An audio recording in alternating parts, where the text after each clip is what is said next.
Hey guys, Tim here with the Juice Compound, talking about 14.1.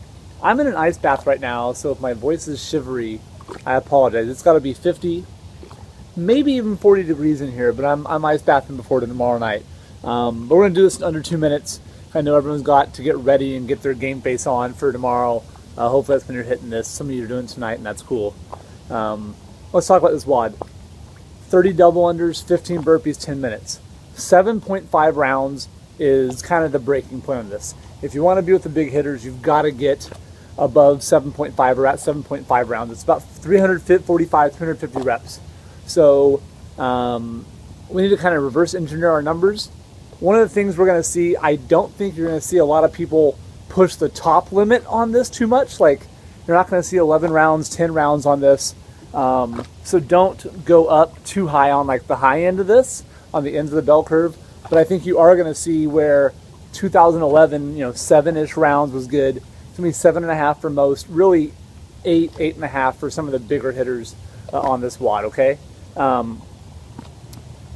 Starting off, this is not obviously a maximal effort snatch, so we need to use appropriate weight output for the snatch, meaning that this is, for a lot of people, it's going to be between 25 to 33% of their 1RM, and you need to treat it like it. If there's anything that's ever been invented of an aerobic snatch, this is it, okay?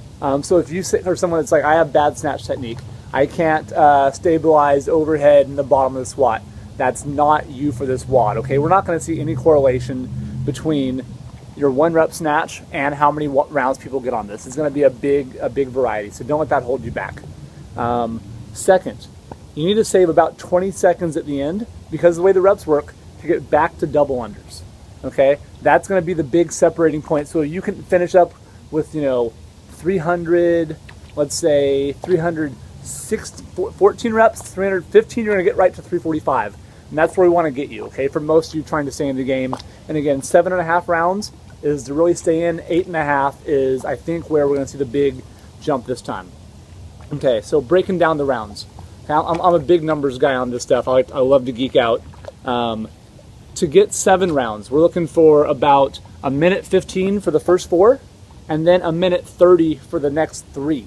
Okay, why it's not 1:40 is because we want to save that 20 seconds or 30 seconds transition time, get back to the rope to get to that thing. Okay, we don't have to have, it's not equal increments because the double unders are so much faster than 15 snatches. All right, if you're looking for 8.5 rounds, again, we always want to get to that half on this. We're going to be at about 1:07 for the first 4, and averaging about 1:18 for the final 4, with enough time to get back to the rope for that. So, do the math. I think it was, wrote down here, 4:28 for the first 4 and 5:12 for the second 4, with enough time left over. Now, if you're an aerobic monster, that fall off is not going to happen, okay? Or if you're already in the games, this probably doesn't apply to you. You're going to make it through the open fine. But for my peeps that are really trying to get through this first one, keep themselves in, know your fall off, know can you go a little further or not, or are you going to fall off sooner? That's where we need to start talking about breaking it up, okay? If you're trying to get to round 7, and that's going to be a big goal for you, I would recommend to break it up really early, as in maybe even the first set, right? If you're looking for rounds 8 and more, which again I think is where the big hitters are going to be divided, we want to get through the first 4 rounds probably unbroken or very close, maybe one short break, and back to it, dubs or unbroken. Come on, it's 2014. And then back to it. If you're looking for 9+ rounds, we got to get through about 6 rounds, maybe even 7 rounds unbroken on that. Okay, so that's where we're looking for the time to be able to finish with 1 more set of dubs or rack up points. Okay, final thing I'm going to say, this is a WOD you can do 3 times. Okay, if I was going to do it Friday, I'd recommend Friday, Sunday early to see if you get a good enough score you can rest now, or even Monday afternoon. Okay, if you can get away with 2 times on this WOD, that's great. And again, that's advice for people trying to push into regionals that may not quite be there. If you're already a games competitor, 1 and done, you have to. You're on a different training arc of this.